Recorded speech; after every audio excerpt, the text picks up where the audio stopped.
बिस्मिल्लाहिर्रहमानिर्रहीम अस्सलाम वालेकुम।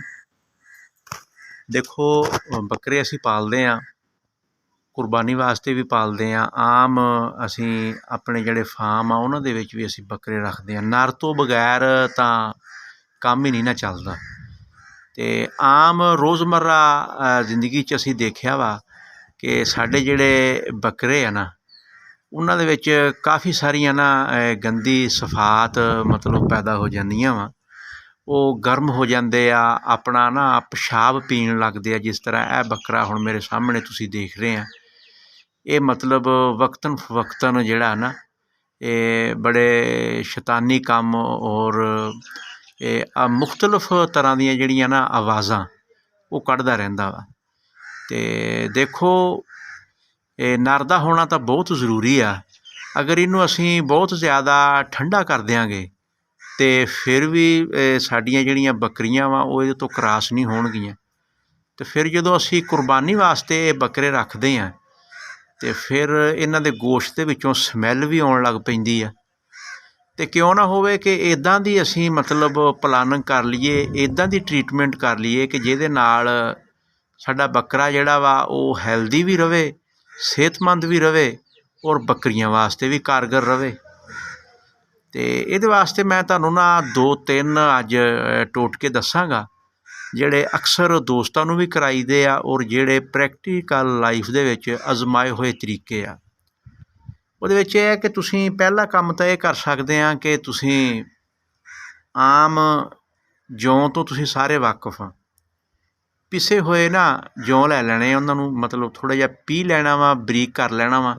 ਅਗਰ ਅਸੀਂ ਉਹਨੂੰ ਬਰੀਕ ਨਹੀਂ ਕਰਦੇ ਅਤੇ ਸਾਬਤ ਰੱਖਾਂਗੇ ਤਾਂ ਉਹਨਾਂ ਨੂੰ ਇਹ ਬੱਕਰੇ ਸਾਡੇ ਖਾਣਗੇ ਨਹੀਂ ਖਾਣਗੇ। ਅਤੇ ਕੁਛ ਮਕਦਾਰ ਦੇ ਵਿੱਚ ਜੌਂ ਲੈ ਲੈਣੇ ਆ ਅਤੇ ਧਨੀਆ ਲੈ ਲੈਣਾ ਵਾ ਖੁਸ਼ਕ, ਉਹਨੂੰ ਵੀ ਮਤਲਬ ਪੀਸ ਲੈਣਾ ਵਾ। ਅਤੇ ਜਦੋਂ ਅਸੀਂ ਧਨੀਏ ਨੂੰ ਵੀ ਪੀਸ ਲਾਂਗੇ ਅਤੇ ਜੌਂਆਂ ਨੂੰ ਵੀ ਪੀਸ ਲਾਂਗੇ, ਫਿਰ ਅਸੀਂ ਖਾਲਸ ਜਿਹੜਾ ਸਰੋਂ ਦਾ ਤੇਲ ਆ ਨਾ ਉਹ ਵਿੱਚ ਅਸੀਂ ਸ਼ਾਮਿਲ ਕਰ ਲੈਣਾ।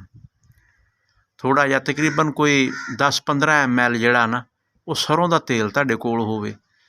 ਇਹ ਸਾਰੀਆਂ ਚੀਜ਼ਾਂ ਤੁਸੀਂ ਮਿਕਸ ਕਰ ਲੈਣੀਆਂ ਵਾ ਇੱਕ ਕੜਾਹੀਏ 'ਚ ਜਾਂ ਇੱਕ ਬਰਤਨ ਦੇ ਵਿੱਚ, ਅਤੇ ਉਹਦੇ ਵਿੱਚ ਹੀ ਤੁਸੀਂ ਮਤਲਬ ਆਪਦਾ ਜਿਹੜਾ ਵੰਡਾ ਵਾ ਉਹ ਕਰ ਲੈਣਾ ਵਾ। ਕਿਉਂਕਿ ਅਗਰ ਅਸੀਂ ਵੰਡਾ ਵਿੱਚ ਸ਼ਾਮਿਲ ਨਹੀਂ ਕਰਾਂਗੇ ਅਤੇ ਫਿਰ ਮੇਬੀ ਹੋ ਸਕਦਾ ਕਿ ਸਾਡੇ ਉਹ ਬੱਕਰੇ ਜਿਹੜੇ ਉਸ ਨੂੰ ਖਾਣ ਨਾ।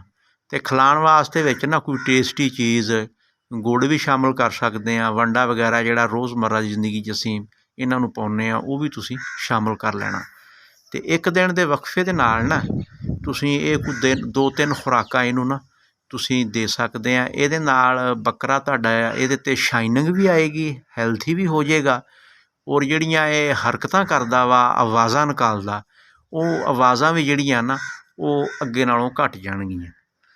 ਇੱਕ ਤਾਂ ਪਹਿਲਾ ਮੈਥਡ ਇਹ ਹੋ ਗਿਆ। ਅਤੇ ਦੂਸਰਾ ਮੈਥਡ ਆਮ ਤੁਹਾਨੂੰ ਪਨਸਟਾਰ ਸਟੋਰ ਤੋਂ, ਕਰਿਆਨਾ ਸਟੋਰ ਤੋਂ ਮੁਸ਼ਕਪੂਰ ਦੀਆਂ ਟਿੱਕੀਆਂ ਮਿਲ ਜਾਂਦੀਆਂ। ਉਹ ਤੁਸੀਂ ਇੱਕ ਟਿੱਕੀ ਲੈ ਕੇ ਉਹਨੂੰ ਸਰੋਂ ਦੇ ਤੇਲ 'ਚ ਮਤਲਬ ਘਾਉ ਜਿਹੀ ਕਰ ਲੈਣੀ ਮਿਕਸ ਕਰਕੇ, ਉਹ ਵੀ ਤੁਸੀਂ ਇਹਨੂੰ ਦੇ ਸਕਦੇ ਆ। ਅਤੇ ਤੀਸਰਾ ਅਗਰ ਟੈਕਨੀਕਲ ਨੁਕਤੇ ਨੂੰ ਦੇਖੀਏ ਤਾਂ ਫਿਰ ਆਮ ਬਾਜ਼ਾਰ ਦੇ ਵਿੱਚ ਨਾ ਤੁਹਾਨੂੰ ਮੈਡੀਕਲ ਸਟੋਰਾਂ ਤੋਂ ਮਤਲਬ ਆ ਜਿਹੜੀ ਨਲਬੰਦੀ ਹੁੰਦੀ ਹੈ ਇਨਸਾਨਾਂ ਦੀ, ਉਹ ਨਲਬੰਦੀ ਵਾਲਾ ਤੁਸੀਂ ਮਿਸਾਲ ਦੇ ਤੌਰ 'ਤੇ ਫੈਮੀਲਾ ਇੰਜੈਕਸ਼ਨ ਅਗਰ ਉਹ ਨਹੀਂ ਮਿਲਦਾ ਤਾਂ ਇੱਕ ਦੂਸਰਾ ਅਦਰ ਹੁੰਦਾ ਵਾ, ਉਹ ਵੀ ਤੁਸੀਂ ਇਹਨਾਂ ਨੂੰ ਲਗਾ ਸਕਦੇ ਆ। ਉਹਦੇ ਨਾਲ ਵੀ ਤੁਹਾਡਾ ਬੱਕਰਾ ਜਿਹੜਾ ਨਾ ਉਹ ਠੰਡਾ ਹੋ ਜਾਏਗਾ ਔਰ ਕੁਛ ਦਿਨ ਜਿਹੜੇ ਆ ਉਹ ਤੁਹਾਡੇ ਲੰਘ ਸਕਦੇ ਆ, 1 ਮਹੀਨਾ 2 ਮਹੀਨਾ। ਅਗਰ ਤੁਸੀਂ ਵਕਫੇ ਦੇ ਨਾਲ ਇਹ ਕਰਦੇ ਰਹੋਗੇ ਤਾਂ ਫਿਰ ਇਹਦੇ ਤੋਂ ਤੁਹਾਨੂੰ ਨਿਜਾਤ ਮਿਲ ਸਕਦੀ ਆ। ਅਤੇ ਜਿਤਨੇ ਵੀ ਸਾਡੇ ਫਾਰਮਰ ਆ ਉਹ ਅਗਰ ਉਹਨਾਂ ਨੇ ਇਹ ਗੋਟ ਫਾਰਮਿੰਗ ਕੀਤੀ ਹੋਈ ਆ ਅਤੇ ਫਿਰ ਉਹ ਸਾਡੇ ਜਿਹੜੇ ਇਹ ਟੈਕਨੀਕਲ ਨੁਕਤੇ ਜਿਹੜੇ ਮੈਂ ਦੱਸੇ ਆ ਇਹਦੇ 'ਤੇ ਅਮਲ ਪੈਰਾ ਹੋ ਕੇ ਅਤੇ ਆਪਦੇ ਬੱਕਰਿਆਂ ਨੂੰ ਹੈਲਥੀ ਵੀ ਬਣਾ ਸਕਦੇ ਆ। ਅਤੇ ਇਹਨਾਂ ਦੀਆਂ ਜਿਹੜੀਆਂ ਖਬੀਸ ਜੀਆਂ ਸ਼ੈਤਾਨੀ ਜੀਆਂ ਇਹ ਆਵਾਜ਼ਾਂ ਕੱਢਦੇ ਆ, ਜਿਹੜੀਆਂ ਹਰਕਤਾਂ ਕਰਦੇ ਆ, ਉਹਦੇ ਤੋਂ ਵੀ ਨਿਜਾਤ ਮਿਲ ਸਕਦੀ ਆ। ਔਰ ਜਿਹੜੀ ਤੁਸੀਂ ਬੱਕਰੀਆਂ ਤੋਂ ਕਰਾਸ ਕਰਾਉਣਾ ਵਾ ਅਤੇ ਤੁਹਾਡੀਆਂ ਬੱਕਰੀਆਂ ਕਰਾਸ ਵੀ ਹੁੰਦੀਆਂ ਰਹਿਣਗੀਆਂ ਔਰ ਇਹ ਜਿਹੜਾ ਇਹ ਕੰਮ ਇਹ ਕਰਦੇ ਆ ਇਹਦੇ ਤੋਂ ਵੀ ਤੁਹਾਨੂੰ ਨਿਜਾਤ ਮਿਲ ਸਕਦੀ ਹੈ। ਦੇਖੋ ਤੁਸੀਂ ਕੋਈ ਵੀ ਇੱਕ ਤਰੀਕਾ ਜਿਹੜਾ ਨਾ ਉਹਨੂੰ ਅਪਣਾਉਣਾ ਵਾ, ਆਪਦੀ ਫਾਰਮ ਦੇ ਮੁਤਾਬਕ। ਇਹ ਨਹੀਂ ਕਿ ਤੁਸੀਂ ਆਪਣੇ ਟੀਕੇ 'ਤੇ ਟੀਕਾ ਹੀ ਲਾਈ ਜਾਣਾ ਵਾ ਅਤੇ ਬੱਕਰਿਆਂ ਨੂੰ ਤੁਸੀਂ ਬਿਲਕੁਲ ਠੰਡਾ ਕਰ ਲੈਣਾ ਕਿ ਉਹ ਬੱਕਰੀਆਂ ਦੇ ਕਾਬਲ ਹੀ ਨਾ ਰਹੇ। ਤੁਸੀਂ ਆਪਣੀ ਫਾਰਮ ਦੀ ਲੁੱਕ ਦੇ ਮੁਤਾਬਕ ਅਗਰ ਤੁਸੀਂ ਦੇਖਦੇ ਆ ਕਿ ਇਹਦੇ 'ਚ ਹਰਕਤਾਂ ਖਬੀਸ ਆ ਅਤੇ ਔਰ ਸ਼ੈਤਾਨੀ ਹਰਕਤਾਂ ਕਰਦਾ ਵਾ, ਇਹ ਮੁਖਤਲਿਫ ਕਿਸਮ ਦੀਆਂ ਆਵਾਜ਼ਾਂ ਕੱਢਦਾ, ਅਤੇ ਉਹਦੇ ਮੁਤਾਬਕ ਤੁਸੀਂ ਇੰਜੈਕਸ਼ਨ ਵੀ ਲਾ ਸਕਦੇ ਆ। ਤੁਸੀਂ ਜਿਹੜਾ ਮੈਂ ਤੁਹਾਨੂੰ ਦੱਸਿਆ, ਜੌਂ ਦੱਸਿਆ, ਪਿਸਾ ਹੋਇਆ ਧਨੀਆ ਦੱਸਿਆ, ਸਰੋਂ ਦਾ ਤੇਲ ਦੱਸਿਆ ਵਾ, ਇਹ ਵੀ ਤੁਸੀਂ ਖੁਰਾਕਾਂ ਦੇ ਸਕਦੇ ਆ ਔਰ ਮੁਸ਼ਕਪੂਰ ਦੀਆਂ ਟਿੱਕੀਆਂ ਵੀ ਦੇ ਸਕਦੇ ਆ। ਮੈਂ ਉਮੀਦ ਕਰਦਾ ਕਿ ਮੇਰੀ ਅੱਜ ਵਾਲੀ ਵੀਡੀਓ ਤੋਂ ਤੁਸੀਂ ਜ਼ਰੂਰ ਇਸਤਫਾਦਾ ਕਰੋਗੇ।